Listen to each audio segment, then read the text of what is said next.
Willkommen, Hoinan, and welcome back to FTR Division 2. We are at the Zandvoort circuit in the Netherlands for the Dutch Grand Prix, as brought to you by FTR. This is round 5 of our 9th season here. My name is Webbo, here to take you through tonight's racing action as usual. And we have a good complement of drivers right from the off, with the possibility of more to join later on. But we do have some competition for places in this particular session, so we're going to get ourselves started and ready. I think that is Uzi who is first out on track, as has seemingly been the case. It seems to be that McLaren need to get their boys out on track early in our races. But looking forward to seeing what the boys can do here around the sandy, low grip circuit. Narrow track, of course, with some quite tight walls and threat of damage to the cars. This banked corner at the end of the lap as well has put paid to many a driver's race and has incurred all kinds of damage.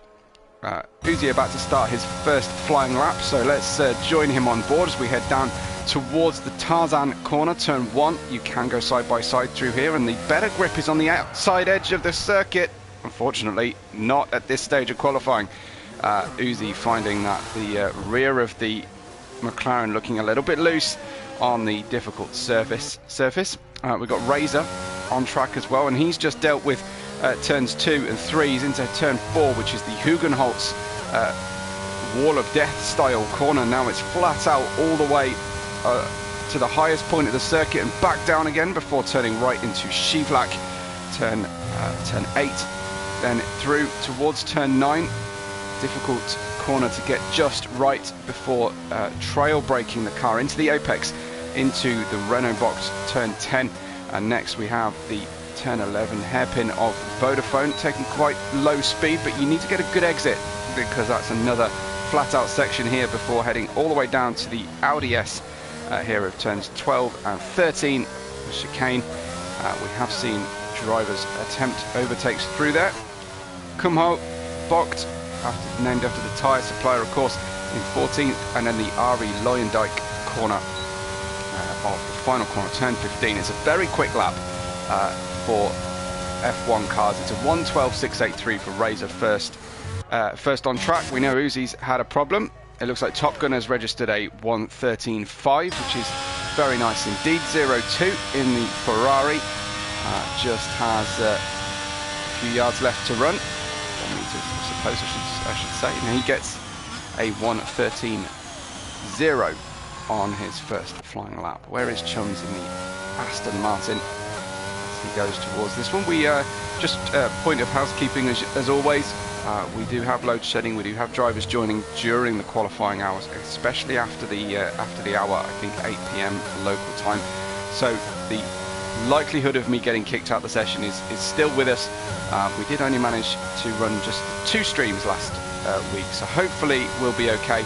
But you will know by now that if the action is stopped, we'll be back online as quickly as we possibly can, unless you see that dreaded host has left the session message. Chums gets a 1:12.830, so if we do lose the stream, just head on back to the FTR channel page, hit refresh after about 3 or 4 minutes, and hopefully I'll be back online. Pampern won't thank me for joining him on board and showing that on stream, but obviously the driver's getting loose, and it looked like that Red Bull might have been having a couple of problems there as well. Was that Stoffel? No, it was our championship leading Avalak, who, let's just see, has he damaged the car? I could have sworn I saw a piece of car coming across the track as we were looking at Pampern's mistake. Avalak making a very similar wide run on the exit of that corner. Good evening to everyone who has joined us. I'm a bit late in saying so, but hi to Gerhard, Jacques and Umer. Umer is here cheering on his brother, of course, and the McLaren team in general. Gerhard here for Mercedes, and Jacques also cheering Mercedes, although seemingly just Midas at the moment. Where is Midas? Let's join him, because we've got some very keen viewers. If you haven't said hello yet, do say hello and tell me who you're here to support, how many of each team are represented across division, and how many drivers have got their fans with them tonight. Well, from back of the grid, of course, Midas manages a 12.2, top of the timing sheet, and purple all the way around, so that was very handy indeed. Brad next in the distinctively sounding Alpine, next one to go. And we've got Ulrich watching us, who is here for Pampern. Awesome. So just I hope you were late to the stream and didn't catch Pampern's little excursion, but it's if it goes wrong in dress rehearsal, maybe it will go all right on the night, I think is the general scheme of things. So Pampern looking to out for another run on warmer tyres. Brad logs the purple middle sector, but just for himself at this stage. 2 more corners to go. You've got to pick your line. It's very wide, this final corner, but picking the line wrongly will result in you scattered across the pit lane entry. It could end up in a disqualification because of that. Medium tyre shod Brad goes on a 12.8, which is equal to Chum's time to the 10th, but manages 5th place overall so far, and that's nice to try and save a set of tyres. Nick Gishen looking very racy in the Haas here. Shades of like a Ralf Schumacher style lid here, without the pink stripe of course, but that's what it reminds me of anyway. And Dixie Killer is here for Aston Martin. Jevan here for Pampern as well, because of the SKR connection, rather than being cross division teammates. Uzi goes fastest, the 1:12.0, and that's more like it. So we'll be waiting for Hashim to set his time. And here comes Nick Gishen, usually one of the quick ones, and he's straight up, wow, 6/10 faster than anybody else at this stage for Nick Gishen. I mean, okay, the other drivers have kind of cleaned the circuit for him on the first runs, but that was impressive. That's a very big delta over a short track on near identical track conditions. There's a yellow flag in front on the track for Hashim, just a car getting out of the way as he heads into the Audi S. Just gently getting the car out of the traction zone there. Hashim looking slightly oversteery, possibly at the apex.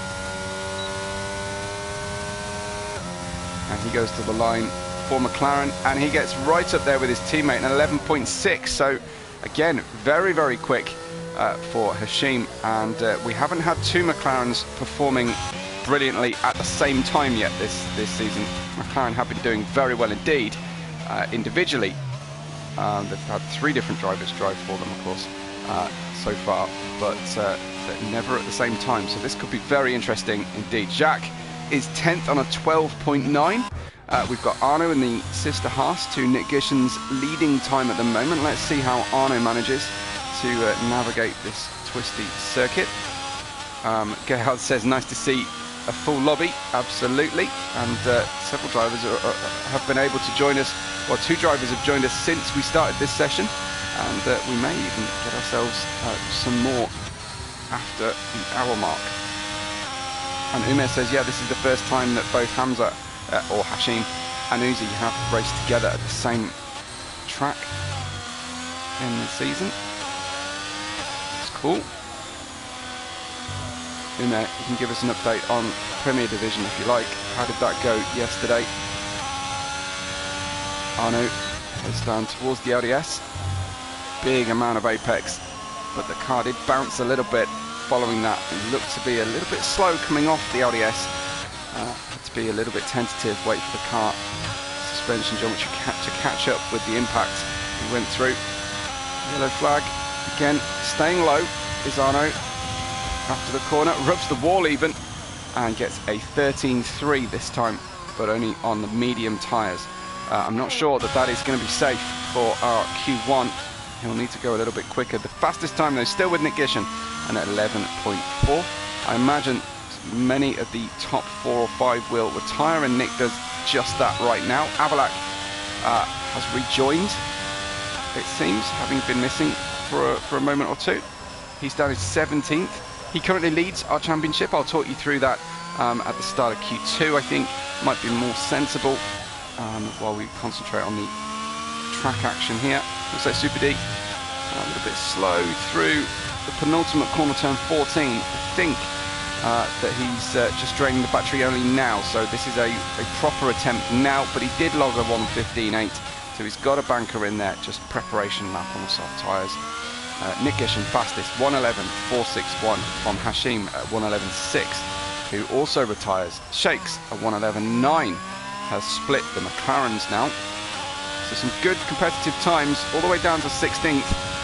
Just Super D and Avalak who have been a bit cagey at this stage. Super D 1.1 seconds faster than he's been before, which is nice. Jack unfortunately has been disqualified, parking in a dangerous location. He's stuck on track. That was him on the exit of the Vodafone box, turn 11 hairpin, and his car has been cleared, but that means we may not see him. There he is. We may not see him until the formation lap.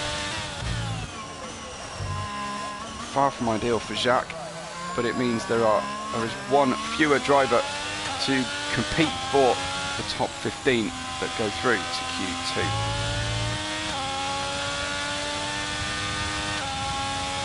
I'm going to savour this time with the good-looking Alfa Romeo, because it looks like we're going to have a terrible-looking Alfa Romeo for the next season, unless they decide to change that paint job. It's just my opinion, of course, but yeah, I think it's a mistake to clear the white off. Super D goes 5th at 12.147, so only Avalak now really needing to get a lap in. 5 minutes 41 to go in Q1. Of course, this is the longest session that we will have in qualifying tonight. Here comes Top Gun to tackle his next lap. Avalak's still on an outlap at the moment. Is he static? Has he crashed again? He may have done. He was very stationary there. Well, you can only be stationary or not, but he was stationary for a fair old time there, coming out of 10:11. Excuse me. Yes, 10:11. Here comes Top Gun. Might be hoping for a little toe there of the Haas in front, who is on the racing line. I don't think he's on a fast lap. Just getting in Top Gun's eye line a little bit too long there. Shakes has retired from 3rd. He's not going to challenge the top 2 in this session, but he'll be pleased to get into the 111s, I'm sure. The DRS beep on the short shoot down towards turn 12 and 13. Top Gun 9/10, nearly a second to the good now from his own lap so far. Just using the 4th gear, drive out of Kumho, turn 14, turn 15, no drama, but watch for that when the tyres start to fade in the race. 10th place for Top Gun, right next to his teammate at 12.5, beating his teammate by 3/10 and 1 grid position so far. Here is Avalak then. Let's watch Avalak because this would be a big problem for league owner and league leader at this stage in Division 2 if he can't get himself a clean lap. Let's see, Sector 2 dealt with. Not attacking too hard, and you can absolutely understand why at this stage. The sand dune facing you as you approach Ari Luyendijk corner. So Avalak then to the line, and that is 6th place and looking pretty safe there on a 1:12.115. A couple of outlaps underway at the moment. Let's just check in with who else is on track. Here is 02 in the Ferrari.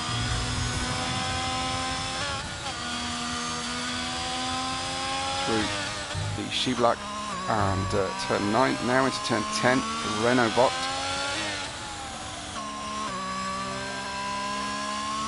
Fifth gear to pull out of the turn 11 hairpin. That's very slow indeed coming out of there.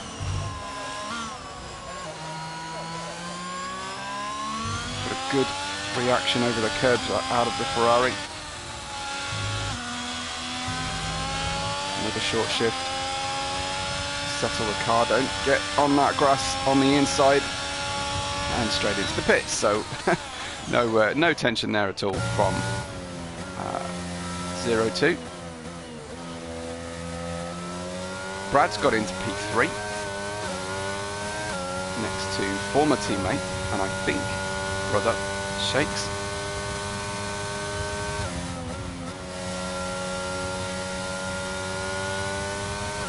Here's Chums then. We'll be focusing on the cars on the bubble with the remaining 2 minutes of the session to go. They need to, I mean, if they can beat Razor's time, obviously they'll be guaranteed to go through, but it's Pampone versus Sir Hamrick at the moment, who are likely to be eliminated if they can't better those times. See Chums across the line. Where is Pampone? About to cross the line now. He goes 13th at 12.5. So gets himself out of that drop zone for a moment or two. I think the lap times will start to drop now though. Track evolution. It's 18 minutes old. No improvement from Chums. That could be crucial. Here comes Sir Hamrick. Deposes Pampone by a place, but gets himself into 13 as well. And he goes at 1:12.427. Nicely clear. I don't know that Pampone will have anything left to fight at the end of the session, so he's just got to hope that Chums isn't able to go quick, and he's got no ERS. So it looks like we might have our eliminees.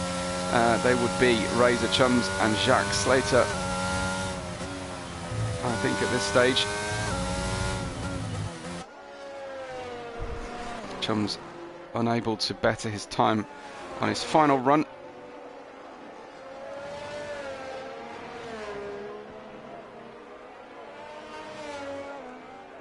So we have passed the hour mark on the clock for load shedding. So we're hoping that that means we'll get some new joiners during the session.